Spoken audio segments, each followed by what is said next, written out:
Vamos aplicar em nossos corações, ser com Ele hoje e sempre, em nome de Jesus, amém. Igreja amada, eu saúdo a todos os irmãos e irmãs em Cristo com a paz do Senhor Jesus.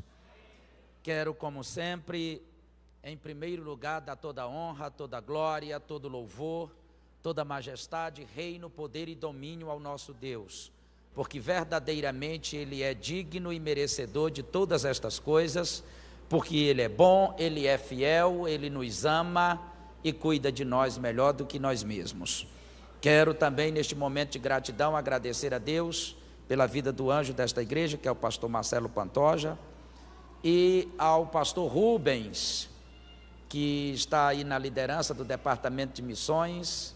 E para quem não sabe, hoje o trabalho é voltado para missões. Quero agradecê-lo, pastor, por nos receber com muito carinho, bem como os pastores, pastor Laci, eu esqueci o nome do senhor, pastor Neves, pastor Laci, muito obrigado pelo carinho, com muito carinho que nós estamos aqui. Queridos, para ganharmos tempo, já vamos direto para a palavra de Deus. Se meu amado irmão puder projetar aí para nós, por favor, 2 Timóteo, capítulo de número 4, por favor. 2 Timóteo 4, nós vamos ler do versículo 6 ao 8. 2 Timóteo, capítulo de número 4, a partir do versículo 6, nos diz assim a palavra do Senhor: porque eu já estou sendo oferecido por aspersão de sacrifício, e o tempo da minha partida está próximo. Combati o bom combate, acabei a carreira, guardei a fé. Desde agora a coroa da justiça me está guardada, a qual o Senhor, justo juiz, me dará naquele dia, e não somente a mim, mas também a todos os que amarem a sua vinda. Vamos repetir esse versículo mais uma vez, assim, tranquilo, compassadamente, para ficar no nosso coração. Desde agora a coroa da justiça me está guardada, a qual o Senhor, justo juiz, me dará naquele dia, e não somente a mim, mas também a todos que amarem a sua vinda. Pai eterno e soberano Deus, em o nome do teu amado Filho Jesus, o nosso Senhor, o nosso Salvador e Rei, é que nós te pedimos, continua a falar conosco, e considera que o teu povo está aqui, não é para ouvir a minha palavra ou a minha voz, mas para ouvir a tua voz e a tua palavra. É necessário então que o Senhor tenha misericórdia de mim, e me use como um instrumento da parte do Senhor, para falar de forma inconfundível e especial com todos nós. Fala, Senhor, que os teus servos ouvem. Fala, Senhor, que a tua igreja ouve. Fala, Senhor, que os teus filhos e filhas ouvem. Nós estamos igual Samuel, dizendo: fala que o teu servo ouve. Aleluia, glorificado seja o teu nome. Meus irmãos e irmãs, se possível, tomai os vossos assentos, por favor. Muito obrigado. Já quero contar aqui com meu companheiro de ministração. Deixe Deus usar suas mãos de uma forma sempre muito especial, como tem usado, e sempre receba a minha gratidão, e que o Senhor te recompense, em nome de Jesus. Meus irmãos em Cristo, eu quero ser bem objetivo, mas antes, para que possamos entender um pouco melhor sobre missões e sobre estas duas cartas do apóstolo Paulo ao seu discípulo Timóteo. Segundo a história, era julho de 64 da era cristã. De repente alastrou-se um grande incêndio sobre a cidade de Roma, causando extensivos danos em 10 das 14 regiões da cidade. O imperador deste tempo era o 6º imperador romano, por nome Nero. E acreditam os estudiosos que foi Nero quem mandou prender a Paulo e depois mandou matá-lo. Durante esse tempo houve uma perseguição sem precedentes. Nero era tão cruel que ele mandava queimar os cristãos vivos em uma fogueira. Outros eram costurados por peles de animais frescas e colocados diante da arena para serem estraçalhados pelos cães. Outros eram encharcados de cera inflamável e pendurados em estacas para servir de iluminação noturna e sendo queimados vivos, como se fosse uma vela. Outros eram lançados dentro de um tacho de óleo fervendo. Foi neste momento de tanta perseguição, tão hostil, que acreditam alguns historiadores que Paulo está preso em Roma. E quando eu prego para líderes ou em convenção, eu costumo dizer que o bom líder é aquele que prepara o seu sucessor antes de partir para a glória. Nós encontramos Moisés preparando Josué. Se você conhece a história, Josué não teve o cuidado de preparar o seu sucessor. E por algum tempo, a missão sofreu. A obra missionária sofreu. Nós encontramos Elias preparando Eliseu. Embora Eliseu tivesse uma escola de profetas, não há registro que ele preparou o seu sucessor. E mais uma vez a obra veio a sofrer. Nós encontramos o sacerdote ali preparando a Samuel. Samuel prepara Davi. Davi prepara Salomão. Salomão não preparou seu filho Roboão. E mais uma vez a obra veio a sofrer. Mas finalmente veio o nosso Senhor e Salvador Jesus Cristo. Ele prepara pelo menos 12 a princípio. Um deles falhou, que foi Judas. E ele fez questão de substituí-lo através do Espírito Santo por Matias. Mas um certo dia o nosso Senhor e Salvador Jesus tem um encontro com Paulo ou Saulo, que está indo a Damasco com cartas do governador para perseguir a igreja. Ali naquela estrada, a palavra diz que ele tem um encontro com Paulo. Paulo cai por terra, fica cego. O Senhor o envia a Ananias para que ele fosse restaurado da visão. Então o Senhor o chama, o comissiona e o vocaciona para ser o apóstolo dos gentios. E sabemos nós que através da vida de Paulo, Deus realizou uma grande missão, uma grande obra. Só que agora este apóstolo, tão usado por Deus, está nos fazendo uma declaração. Acredita-se que ele estava preso quando ele faz essa declaração. Por quê? Porque a segunda carta do apóstolo Paulo a Timóteo, especialmente o capítulo 4, é a última carta da sua vida que ele escreve. Ele está preso. Deus lhe revela que ele iria ser recolhido. Por isso ele diz: quanto a mim, já estou sendo oferecido por libação de sacrifício, e o tempo da minha partida é chegado. O apóstolo tem convicção que o Senhor irá recolhê-lo, que ele não estará mais aqui fisicamente com a igreja. Mas como um bom líder, ele também vai preparar o seu sucessor. E ele vai investir tudo na vida de um garoto que tem entre 17 e 20 aninhos. Timóteo não tem mais do que 17 a 20 anos. Essa é a idade que os estudiosos que se dedicam a estudar dizem que ele tinha, entre 17 e 20 anos, tão somente. Um garoto, sem experiência, sem credibilidade, com problemas de enfermidade, mas é o escolhido para continuar a missão, para continuar a obra, para continuar a vocação de um dos maiores apóstolos, que é Paulo. Esse garoto tem problemas seríssimos. Primeiro, ele tem um problema de enfermidade estomacal, e tem coisas que a gente não entende.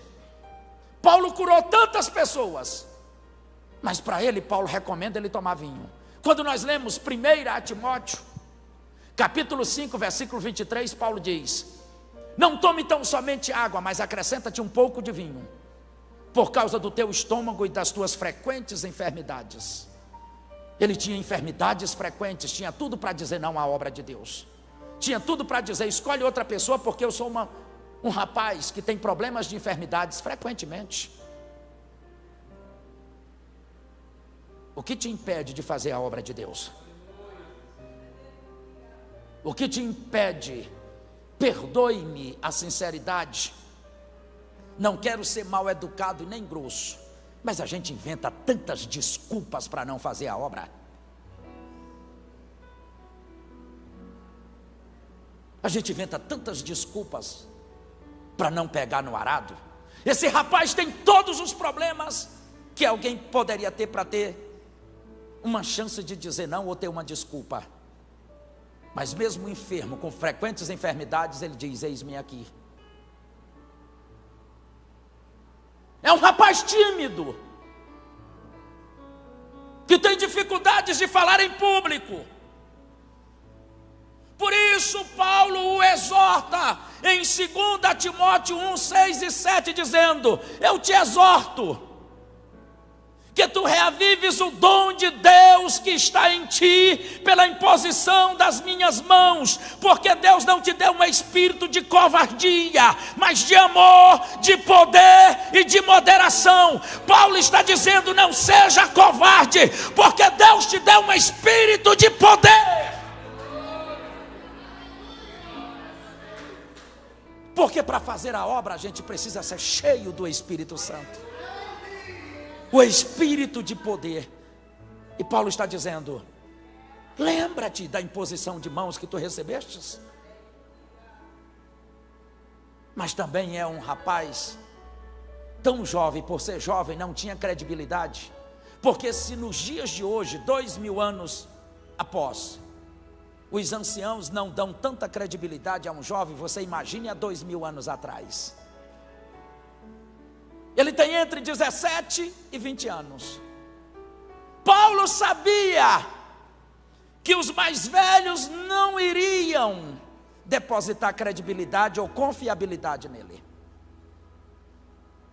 Mas para que ele não fosse rejeitado, para que ele não fosse desprezado, Paulo escreve a ele em 1 Timóteo 4,12, dizendo: para que ninguém despreze a tua mocidade, ser tu o exemplo dos fiéis, na palavra, no trato, no amor, na fé e na pureza. Porque Paulo sabia que iriam querer desprezá-lo.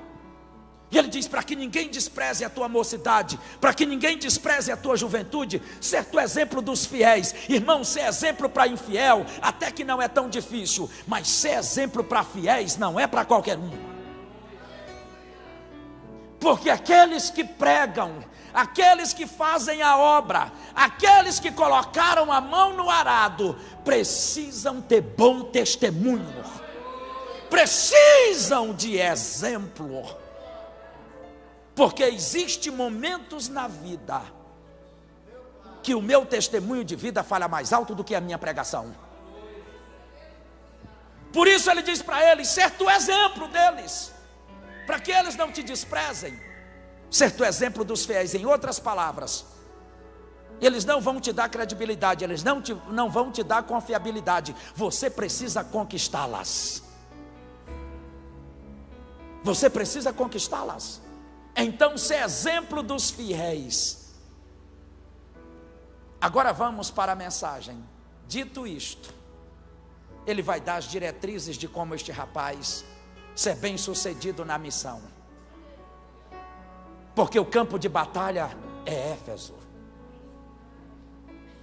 Então começa o capítulo 1, logo no versículo 3 de 1 Timóteo. Em 1 Timóteo 1, versículo 3, Paulo diz: eu estou de viagem rumo à Macedônia,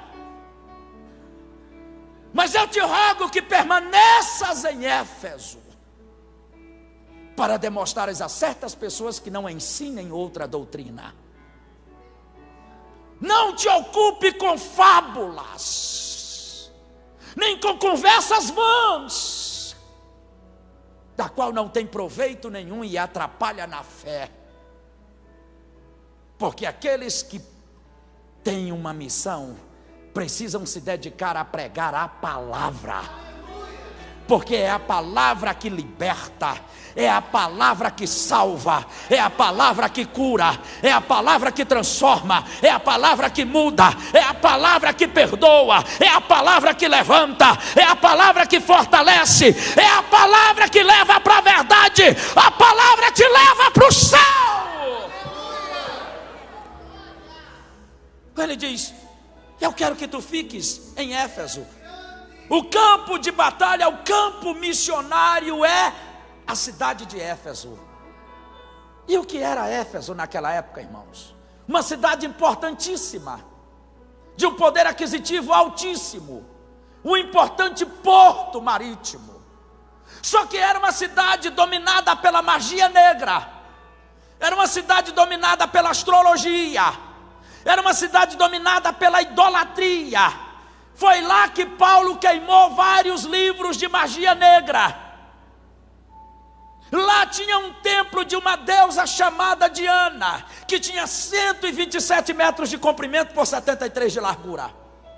Era considerada a 7ª maravilha do mundo antigo. Suas colunas de ouro faziam miniaturas do templo para vender. Essa deusa era muito venerada, porque era chamada a deusa da fertilidade. Para você ter uma ideia da importância que eles davam a ela, quando um criminoso da mais alta periculosidade cometia um crime, ele procurava fugir para entrar no templo, porque depois que entrava não podia mais ser preso. Lá ele recebia imunidade. Lá as pessoas praticavam sexo publicamente, porque ela era chamada a deusa da fertilidade. Uma cidade dominada pela astrologia, pela feitiçaria, pela magia negra e pela idolatria. Se você não entendeu, Paulo está enviando um jovem na sua primeira missão para um local onde Satanás está reinando, para um local onde o trono de Satanás está estabelecido. Ele poderia ter dito: eu não vou. Mas usando uma força de expressão, ele diz: eis-me aqui. Agora, eu já vou começar a pregar, mas quero dizer a você que Deus honrou tanto este rapaz, que, para quem não sabe, ele se tornou o bispo ou pastor da 3ª maior igreja daquele tempo. Primeira maior igreja era a igreja da Antioquia, 2ª maior igreja de Jerusalém, a 3ª maior era de Éfeso, onde ele era pastor. A primeira pastoreada por Pedro, a 2ª por Tiago e a 3ª por ele. Mas o nome dele já diz muita coisa. Sabe o que é que significa o nome Timóteo? Aquele que honra a Deus. E quando um homem honra a Deus, Deus honra este homem. Por isso ele se torna o pastor da 3ª maior igreja daquele tempo, porque o nome dele já diz tudo. Aquele que honra a Deus, ou homem que honra a Deus. Só para eu começar a pregar, quero só deixar esta pergunta para você meditar. Você honra o Senhor no teu trabalho? Você honra o Senhor na tua faculdade? Você honra o Senhor por onde você anda? Você honra o Senhor diante da tua família? Você honra o Senhor no teu casamento? Você honra o Senhor nos teus negócios?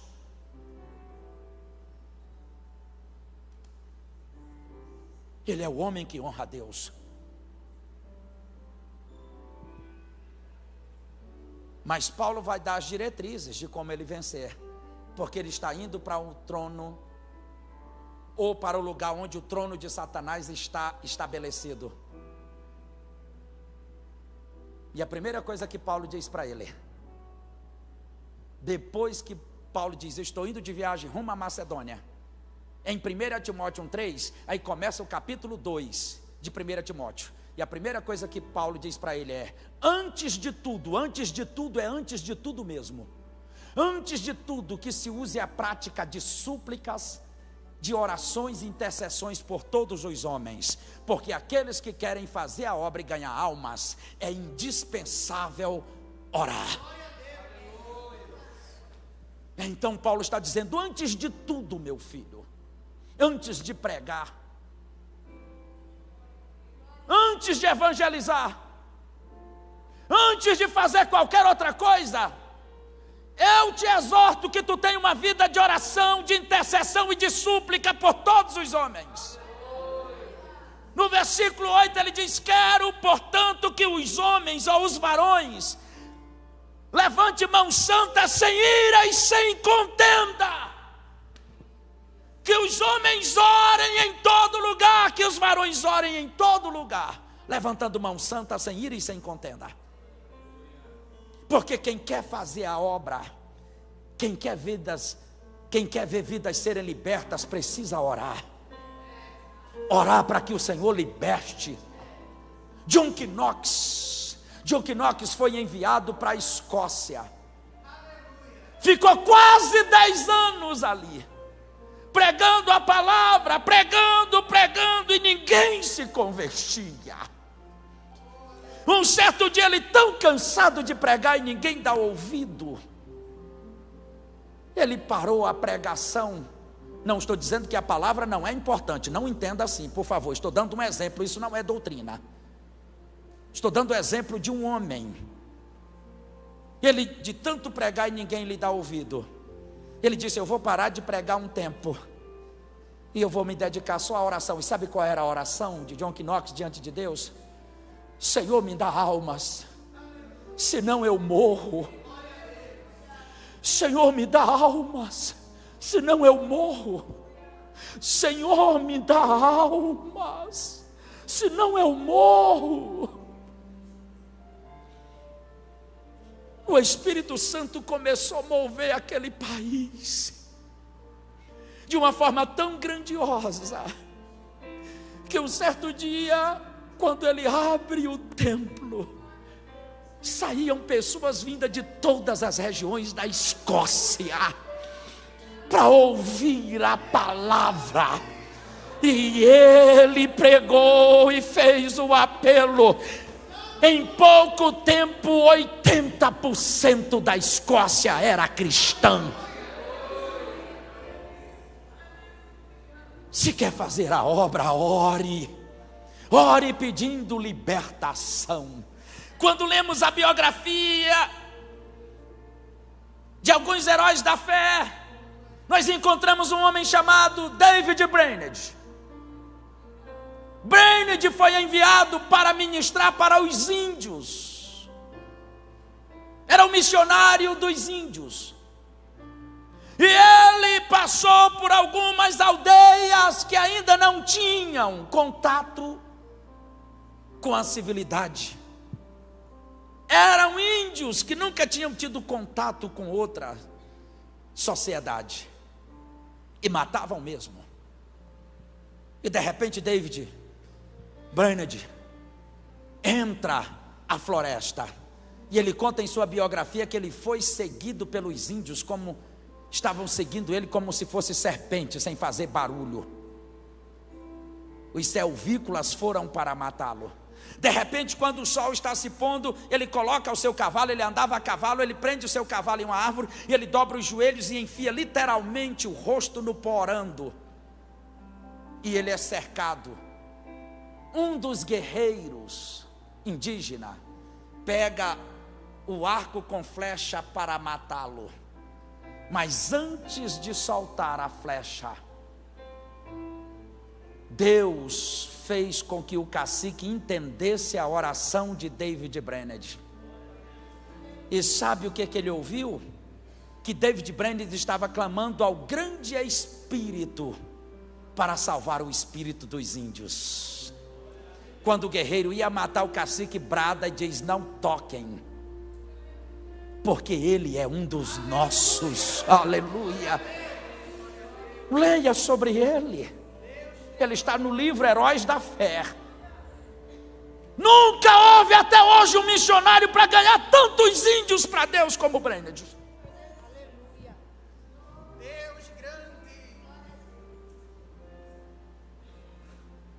Precisamos orar por libertação. Precisamos orar por salvação. Porque quando oramos com um coração sincero, desejosos de verem vidas salvas, Deus opera. Então ele diz: antes de tudo eu te exorto que tu use a prática de oração, de intercessão e de súplica por todos os homens. Por todos. Aleluia, aleluia. Em segundo lugar, para ter uma vida missionária bem-sucedida, e quando eu estou falando de missão, eu não estou falando literalmente que tem que ser um missionário, mas aqueles que têm um chamado e uma missão na sua vida, seja para com a tua família, seja para com alguém que você trabalha. Eu sei que Deus faz você dar frutos onde Ele te coloca. Em primeiro lugar ele diz, antes de tudo que tu tenhas uma vida de oração. Em segundo lugar, ele escreve a ele em 2 Timóteo 2,15, procura apresentar-te a Deus, obreiro aprovado, que não tem do que se envergonhar, e que maneja bem a palavra da verdade. Vou repetir, 2 Timóteo 2,15, procura apresentar-te a Deus, obreiro aprovado, que não tem do que se envergonhar e que maneja bem a palavra da verdade. Escute-me, pelo amor de Deus, não dá para ter uma vida missionária bem sucedida se não for aprovado por Deus.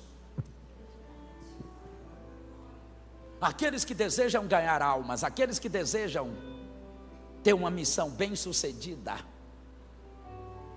precisa de ter uma vida aprovada por Deus. É bom você ter a credencial de um ministério, é bom você ter a credencial de uma convenção, é bom você ter uma credencial de quem te envia, tudo isso é bom. Não estou pregando contra estas coisas, mas eu não sei se você entendeu. Não é a credencial da placa de uma igreja, não é de uma convenção, é aprovado em Deus. Tem que ser aprovado em Deus. Procura apresentar-te a Deus aprovado, porque um homem e uma mulher aprovados por Deus, o inferno e Satanás não resiste. Satanás pode até não recuar para uma pessoa que conhece a Bíblia de Gênesis e Apocalipse. Satanás pode até não recuar para quem anda vestido da cabeça aos pés. Satanás pode até não recuar para quem anda com a Bíblia debaixo do braço. Satanás pode até não recuar para quem tem um curso de teologia, um doutorado, um mestrado, um pós-doutorado. Satanás pode até não recuar para quem prega bem, para quem canta bonito. Mas todas as vezes que Satanás e o inferno inteiro olha para um homem e para uma mulher e vê a aprovação de Deus, ou ele recua ou você passa por cima dele, porque Deus é contigo e te garante a vitória. Procure uma vida aprovada em Deus. Aleluia. Eu sinto o Espírito se movendo neste lugar. Receba poder, receba autoridade, receba dons espirituais. O Senhor é contigo. O Senhor te chamou para fazer a diferença. Aleluia. Porque digno é o Cordeiro. Aleluia. Aleluia, eu sinto a presença de Deus neste lugar. Deus está presente entre nós. Aleluia. Então procure se apresentar a Deus aprovado, porque se não for, o inferno pode te envergonhar. Eu já disse isso aqui uma vez, no culto da tarde, nas terças-feiras, que eu sempre estou pregando aqui nas terças à tarde. Quando lemos Atos capítulo 19, a partir do versículo 11 diz que Deus era com Paulo de uma tal forma, que os seus lenços, os seus aventais, curavam os enfermos e libertavam os cativos. Mas dando sequência diz que 7 filhos de um sacerdote judeu chamado Seva, não eram filhos de qualquer pessoa, eram filhos de um sacerdote, que 7 filhos, 7 rapazes, filhos de um sacerdote judeu chamado Seva, chegaram para um endemoniado e disseram: nós te esconjuramos, nós te repreendemos, nós te expulsamos, nós te ordenamos, em nome de Jesus a quem Paulo prega. Você sabe qual foi a resposta do demônio? Conheço a Jesus Cristo e sei quem é Paulo, mas vocês quem são? Não enfrente o inferno sem ter a aprovação de Deus. E sabe o que me chama a atenção aqui, pastor Rubens, nesse texto? É que eles usaram o nome do Senhor Jesus, mas o nome do Senhor Jesus não fez efeito, não porque não tem poder, é porque eles não eram aprovados por Jesus. E se não for aprovado, o inferno pula em ti. Aleluia. Olha a resposta dos demônios: conheço a Jesus Cristo e sei quem é Paulo, mas vocês quem são?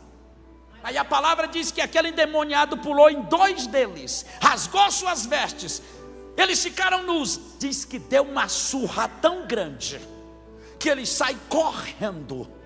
Porque se você não tiver a aprovação de Deus, Satanás pode te envergonhar. Se você não tiver a aprovação de Deus, o diabo pode te envergonhar. Irmãos, quem abriu o mar vermelho não foi a credencial da placa de uma igreja, foi a aprovação de Deus na vida de Moisés. Quem fez o paralítico da porta chamada Formosa andar não foi uma credencial de convenção, foi a aprovação de Jesus na vida de Pedro. Deus está falando contigo e te dizendo: procure uma vida aprovada.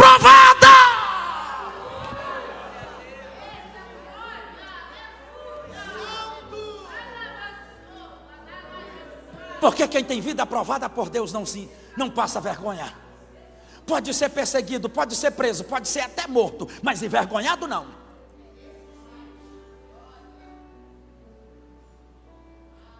Quer fazer a obra? Quer fazer? Procure ter uma vida aprovada diante de Deus. Em terceiro lugar, eu estou diminuindo os tópicos para não te cansar tanto. Tenho mais 2 para ministrar. Primeiro é oração, tem uma vida de oração. Em segundo lugar, tem uma vida aprovada por Deus. Em terceiro lugar, é necessário ter fé. Porque sem fé você não consegue fazer a obra. Depois de ter uma vida aprovada por Deus, você tem que exercer a fé. E não é uma fé qualquer, é fé sem fingimento. Olha o que Paulo está dizendo: combati o bom combate, acabei a carreira e guardei a fé.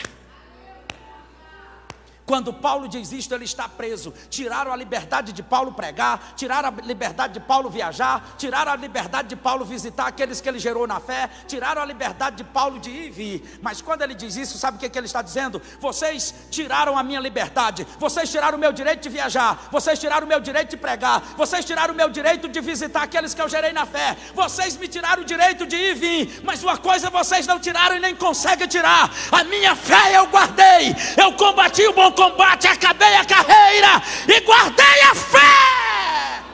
Não deixe que roubem a tua fé.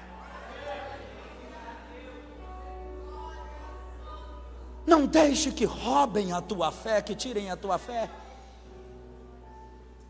Você sabe por quê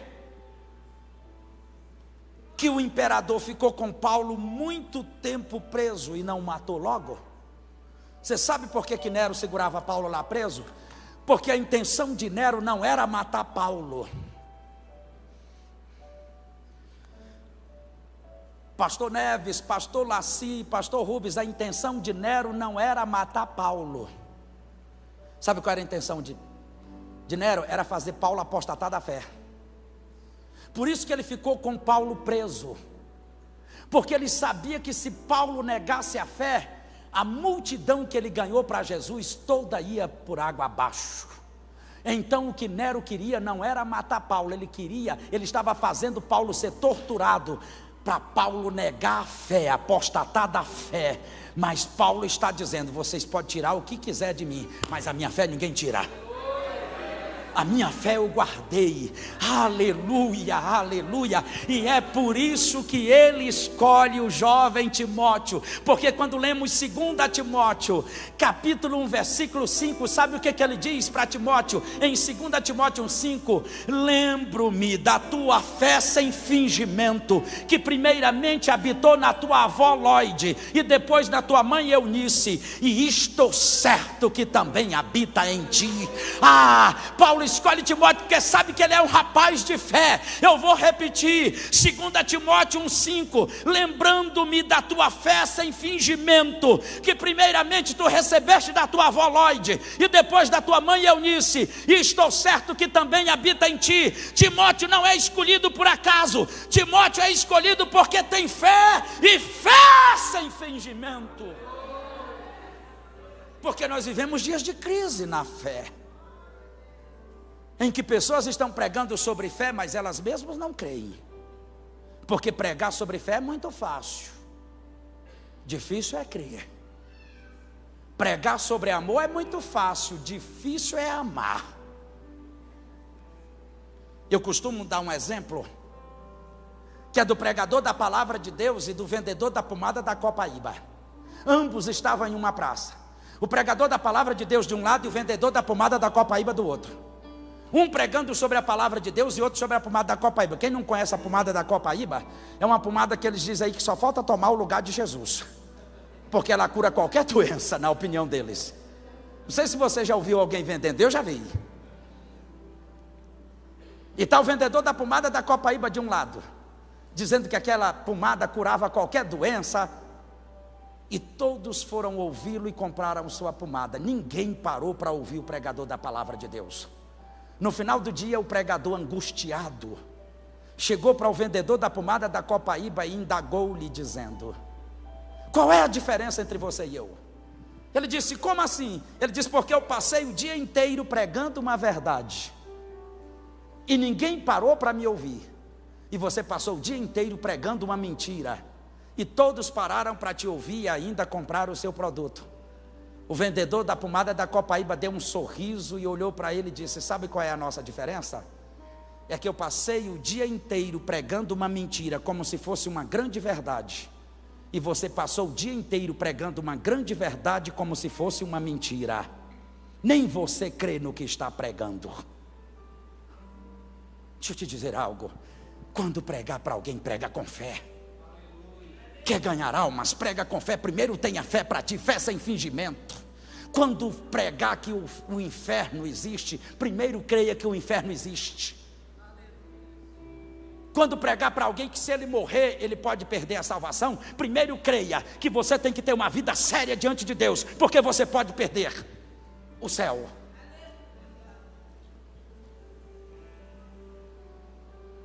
Prega com fé. Quando lemos a biografia dos heróis da fé, mais um que está no livro Heróis da Fé, nós vamos encontrar um homem chamado George Whitefield e um outro chamado David Hume. Hume era ateu, agnóstico, mas era um cientista respeitadíssimo. E Hume, todas as vezes que ele via alguém rasgar a Bíblia ou queimá-la, ele aplaudia, porque ele falava que a Bíblia era um conto de fadas, escrita por homens, e Deus não existia. Mas nos dias de David Hume, Deus levantou o pastor George Whitefield. E Whitefield pregava com tanta fé, que um dia Hume foi visto correndo em direção a uma praça para ouvi-lo pregar. Quando ele está indo, vem um grupo dos seus discípulos e viu ele correndo apressado e perguntou: para onde o senhor está indo com tanta pressa? Ele disse: eu estou indo ouvir o Whitefield pregar. Os discípulos olharam para ele como se ele estivesse com brincadeira e disseram: deixe de brincadeira, doutor. O senhor diz que a Bíblia é um conto de fada, como é que o senhor vai ouvir um pregador? Ele disse: saiam da minha frente, me deixem rápido, porque a mensagem já vai começar e eu não quero perder uma única palavra do que ele vai falar. Os discípulos olharam para ele outra vez e disseram: mas como assim, doutor Hilme? O senhor diz que a Bíblia é um conto de fadas e Deus não existe, como é que o senhor vai ouvir um pastor pregar? Ele virou para os discípulos e disse: eu não creio que Deus existe, mas ele crê de uma forma tão extraordinária, que já está me convencendo a aceitar Jesus como meu Salvador. Aleluia, aleluia. Eu vim aqui te dizer: prega com fé, não deixe que ninguém roube a tua fé. Quando falar para alguém, fale com fé primeiro para você, que você creia que o céu existe, que você creia que o inferno existe, que você creia que Jesus Cristo vai voltar para buscar a igreja, porque se você crê em arrebatamento, Jesus voltará. Se não crê, ele volta da mesma forma, porque é uma promessa. Então creia! Prega com fé. E por último, para a gente concluir, em primeiro lugar, você precisa entender que você precisa ter uma vida de oração. Em segundo lugar, você precisa entender que você tem que ter uma vida aprovada por Deus. Em terceiro lugar, você precisa entender que você tem que ter fé, porque você vai encontrar muitas dificuldades na caminhada, e só a fé em Cristo te fará vencer. E em quarto e último lugar, você precisa entender que vai ter recompensa. Olha o que Paulo está dizendo no versículo 8, 2 Timóteo 4:8. Eu vou repetir o que ele diz do 6 ao 8. Quanto a mim, já estou sendo oferecido por libação de sacrifício, o tempo da minha partida é chegado. Combati o bom combate, completei a carreira, guardei a fé. Aí no 8 ele diz: já agora, a coroa da justiça me está guardada, a qual o Senhor justo juiz me dará naquele dia, e não somente a mim, mas também a todos quantos amarem a sua vinda.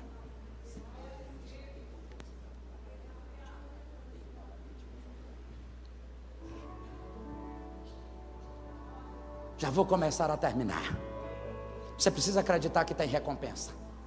Olha o que Paulo está dizendo: eu combati o bom combate, acabei a carreira, guardei a fé, mas já agora a coroa da justiça me está guardada. Ele não está falando que é a coroa da graça, é a coroa da justiça. É a recompensa, é o galardão. Escute: além de salvos, nós podemos ter uma recompensa. Além de salvos, podemos ter galardão. Além de salvos, podemos ter uma coroa. É o que o apóstolo está dizendo: desde agora a coroa da justiça me está guardada, a qual o Senhor justo juiz me dará naquele dia. Ele não está dizendo que recebeu, ele está dizendo: ele me dará naquele dia. Mas ele conclui dizendo: não somente a mim, mas também a todos quantos amarem a sua vinda. Vai ter recompensa. E aqui eu quero te fazer uma pergunta: o que você tem feito para a vida eterna? O que você tem feito para o Senhor Jesus? Você tem trabalhado para Cristo? Ou nós estamos tão cheios de desculpas que a gente sai pela tangente o tempo todo? Haverá galardão, haverá recompensa, porque Paulo escreve que se esperamos em Cristo só nesta vida, somos mais miseráveis de todos os homens. Haverá um galardão, para aqueles que trabalham.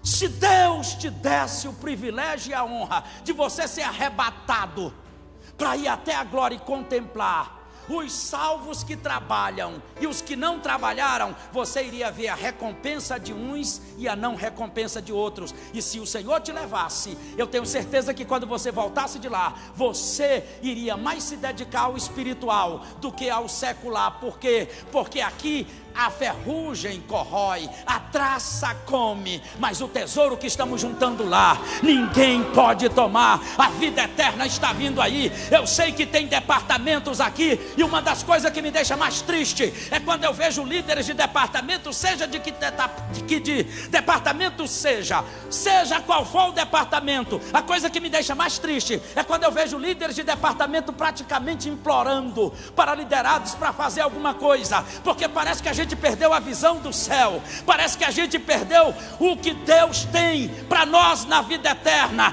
Trabalhe, estude, conquiste, faça o que tiver que ser feito, mas não te esqueças de ter um galardão na vida eterna, não te esqueças de ter recompensa celestial.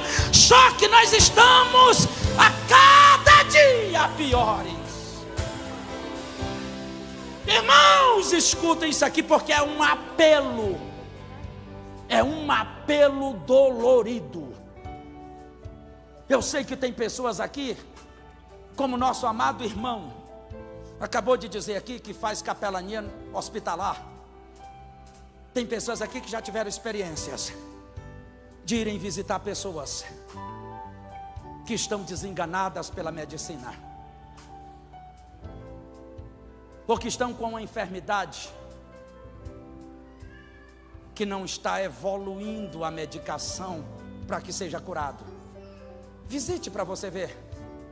As que ainda têm uma idade razoavelmente jovem, sabe o que todos dizem? Pastor, se Deus me curar, eu vou investir mais na obra. Se Deus me tirar daqui, eu vou fazer a obra. Durante a pandemia, escute, porque isso aqui é um apelo dolorido mesmo. Durante a pandemia, principalmente naquele momento mais crítico, como eu viajo o Brasil inteiro pregando, quantos telefonemas, quantas mensagens eu recebi de pessoas que estavam com o pulmão 70% comprometidos e me ligavam: pastor Washington, pelo amor de Deus, eu estou com o meu pulmão 70% comprometido. O médico disse que se dentro de 48 horas não for revestida a situação, ele vai me entubar, e quem está sendo entubado aqui está morrendo. Peça para Deus não deixar eu ser entubada, peça para Deus não deixar eu ser entubado, e se eu for, peça para Deus não me deixar morrer, porque se eu não morrer, eu vou fazer a obra. Se eu não morrer, eu vou investir na obra. Então escutem-me, pelo amor de Deus, escute o que eu vou falar aqui, e que nunca mais você se esqueça disso. Será possível que você vai ter que ser desenganado pela medicina para entender que tem que fazer algo para Deus? Será que você vai ter que ser entubada para entender que tem que fazer algo para Deus? Será que você vai ter que perder ou ser ameaçada de perder quem ama para entender que tem que fazer algo?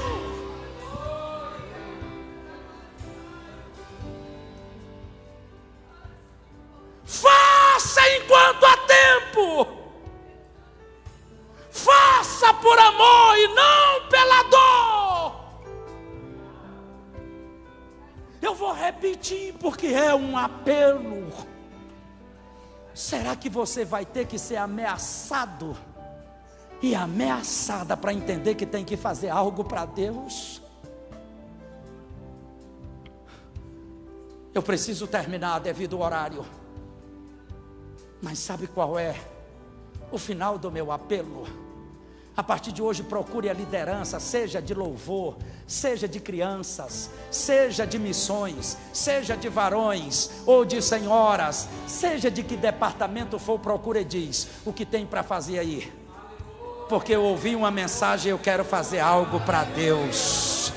Eu quero fazer algo para Deus. Investe enquanto há tempo. Manda para o reino dos céus, porque Jesus está voltando. E eu quero te dizer algo: conta bancária fica, iate fica, fazenda fica, carrões fica, mas você subirá. E a única coisa que te acompanharão são as tuas obras. As tuas obras te acompanharão. Escute, pelo amor de Deus. Escute, pelo amor de Deus. Você já viu carro de mudança acompanhando o funeral? Quantos aqui já viram carro de mudança acompanhando o funeral? Sabe por que você não vê? Porque quem morre não pode levar nada. O que você está mandando para a eternidade? E prometo e termino aqui. Prometo para você e termino aqui. Como temos que aprender com Alexandre o Grande. Alexandre o Grande foi um imperador mundial, por intermédio do exército da Grécia.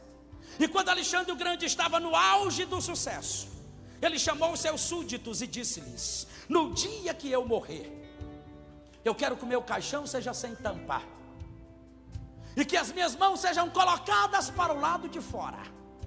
Então perguntaram-lhe: por que, imperador mundial Alexandre o Grande, o senhor quer que o seu caixão seja sem tampa, como se fosse um mendigo? Ele disse: é porque eu sou o homem mais importante, o mais poderoso, eu sou o homem mais temido da terra, mas eu quero que o meu caixão seja sem tampa, para que todos aqueles que ficarem vivos vejam e percebam que por mais importante, por mais poderoso, por mais temido que o homem seja, o fim de todo ele é a morte, ninguém escapa. Pompeu, um dos seus generais, aproximou-se e perguntou-lhe: e por que o senhor quer que as suas mãos fiquem do lado de fora? Ele disse: o caixão sem tampa é para que todos os vivos vejam e percebam que por mais que o homem seja importante, o fim de todo ele é a morte. E as mãos para o lado de fora é porque eu conquistei prata, conquistei ouro, conquistei fama, conquistei o mundo, mas eu quero que todos os vivos vejam e percebam que tudo que eu conquistei aqui, eu vou deixar aqui.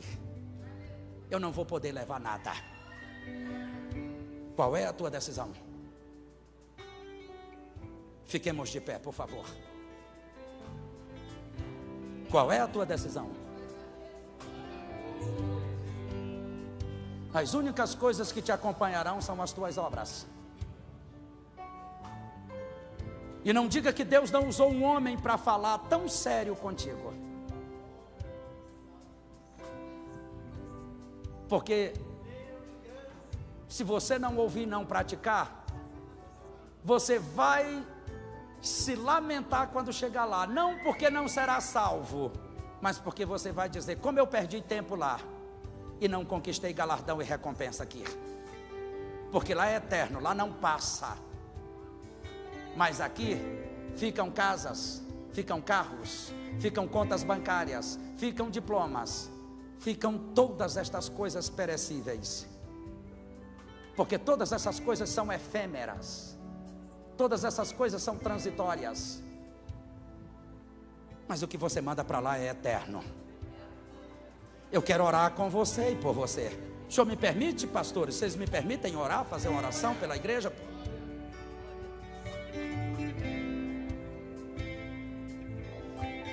Com a permissão da liderança da igreja, eu quero chamar você que ouviu esta palavra. E não é para te constranger nem para te envergonhar. É só se você desejar. Pastor, eu ouvi esta palavra e eu quero que o senhor ore para que o Espírito Santo me ensine e me ajude a praticar estas coisas na minha vida. Eu quero te chamar a sair do seu lugar e vir rápido, porque nós não temos mais tempo. Então você que deseja ser usado e usada por Deus, você que quer que eu faça uma oração, pedindo ao Espírito Santo que te ensine e te ajude a praticar o que ouviu aqui, até um coração sábio, para ter galardão na eternidade.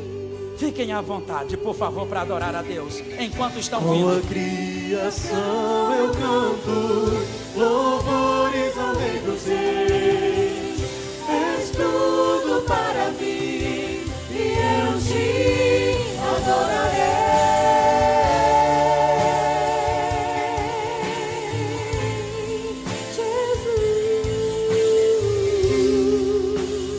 renda a Ele. Diga para Ele: eis-me aqui. Maravilhado, extasiado, eu fico ao ouvir teu nome. Peça aprovação. Jesus, teu nome é força.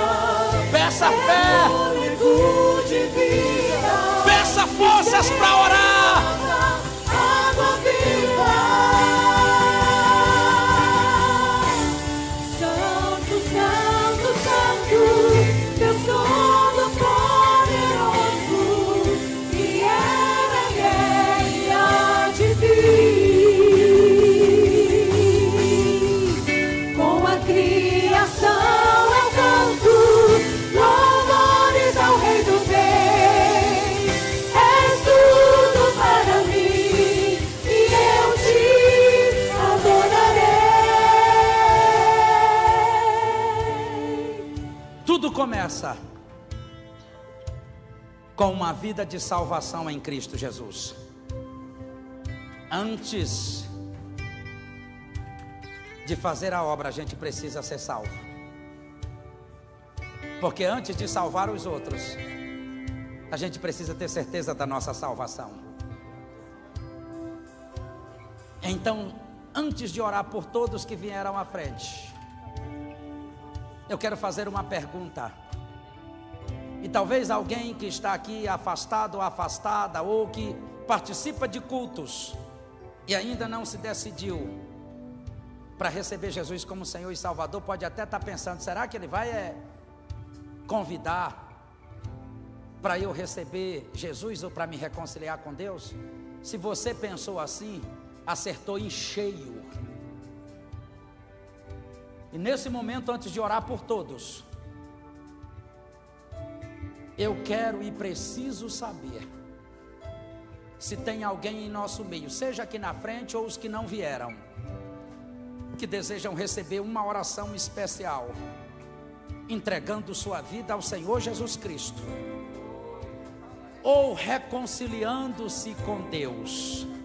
Se tem alguém, seja aqui na frente ou em qualquer local aqui dentro da igreja, ou até mesmo pelas redes sociais que estão aí assistindo, se tem alguém que deseja receber esta oração: pastor, eu quero receber a oração para eu ter o meu nome confirmado ou escrito no livro da vida. Aonde você estiver, levante uma de suas mãos para mim. Onde está a primeira pessoa que quer receber Jesus Cristo como Senhor e Salvador da sua vida? Onde está a primeira pessoa que quer reconciliar-se com o Pai Celestial nesta noite? Onde está? Levante sua mão para mim. Aonde você estiver, e eu oro por você agora. Antes de orar por todos os que estão aqui, tem alguém que deseja? Aqui está a primeira mão levantada. Aqui está a primeira mão levantada. E eu louvo a Deus porque um jovem ao lado e a outra jovem do outro lado incentivaram a levantar a mão. Como é bom a gente ter alguém para ajudar a gente na caminhada da vida. Parabéns a vocês por essa atitude. Aonde está a segunda pessoa? Tem uma segunda pessoa? Tem uma segunda pessoa que deseja entregar sua vida ao Senhor nesta noite? Tem uma segunda pessoa que deseja reconciliar-se com o Pai Celestial nesta noite? Se tem ainda tempo, o Senhor te chama. Venha enquanto há tempo, porque o tempo de buscar o Senhor é agora, enquanto se pode achar. O tempo de invocá-lo é agora, enquanto Ele está perto. É a última vez que eu vou perguntar: tem mais alguém além desta moça que quer receber Jesus como Senhor e Salvador da sua vida? Ou que quer reconciliar nesta noite? Se tem, pela última vez eu pergunto aqui, e peço que você levante sua mão para eu te identificar. Tem? Se não, eu quero orar com você, filhinha, e depois eu oro por todos os que vieram à frente. Faça esta oração comigo, mas faz com a tua alma, faz com todas as tuas forças e com toda a tua convicção. Diga comigo: Senhor Jesus, Contenha as lágrimas um pouquinho. Eu sei que a gente se emociona mesmo, mas fale comigo, repita comigo. Senhor Jesus, Senhor Jesus, eu te peço perdão eu te peço perdão pelos meus pecados pelos meus pecados e te recebo como como Senhor Senhor e Salvador. e Salvador. Confirma o meu nome No livro da vida. no livro da vida E repousa sobre mim e repousa sobre o mim Espírito Santo. o Espírito Santo E que assim seja para sempre. Amém. Amém. Seja bem-vinda à família celestial.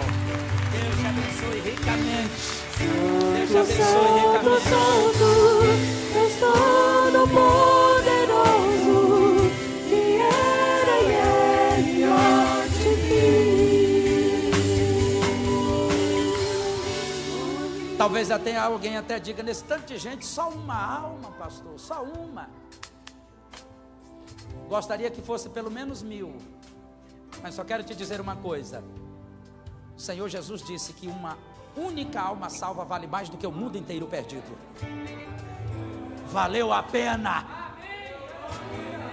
Pastorzão, valeu a pena. É uma, mas vale mais do que o mundo inteiro perdido. Quem disse foi o Senhor. Valeu a pena. Pai eterno e soberano Deus,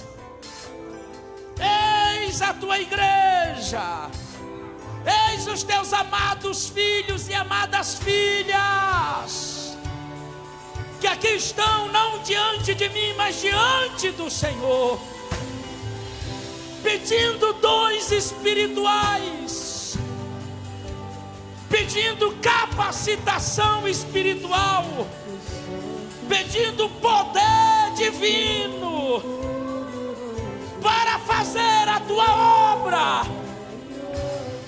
para fazer a missão a qual o Senhor deu a cada um e a cada uma delas. Oh, meu Deus,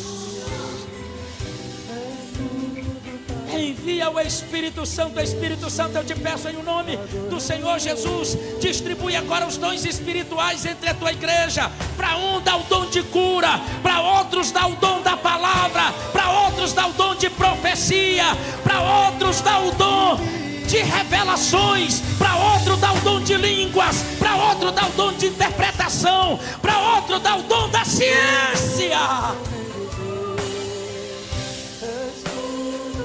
Aprova os teus filhos, aprova as tuas filhas,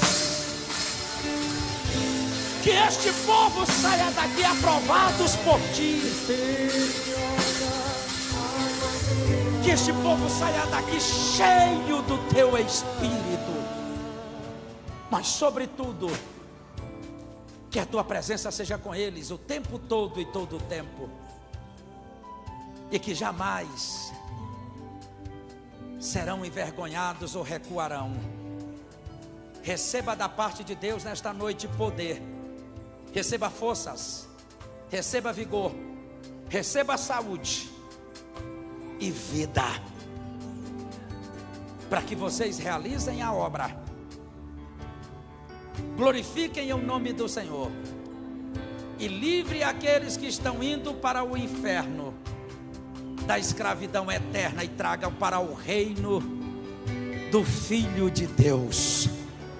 Que Deus continue abençoando a todos vocês e a todos de forma muito especial. Que o Senhor vos abençoe. Muito obrigado pela paciência, pelo amor, pelo carinho. Pastor Neves, por favor, pode vir, queridão. Voltem aos vossos lugares, por favor. Obrigado, Pastor Neves. Uma vez mais, obrigado, pastor Rubens, pastor Laci. Uma vez mais, obrigado, Ministério de Louvor. Especialmente a você, meu querido, muito obrigado.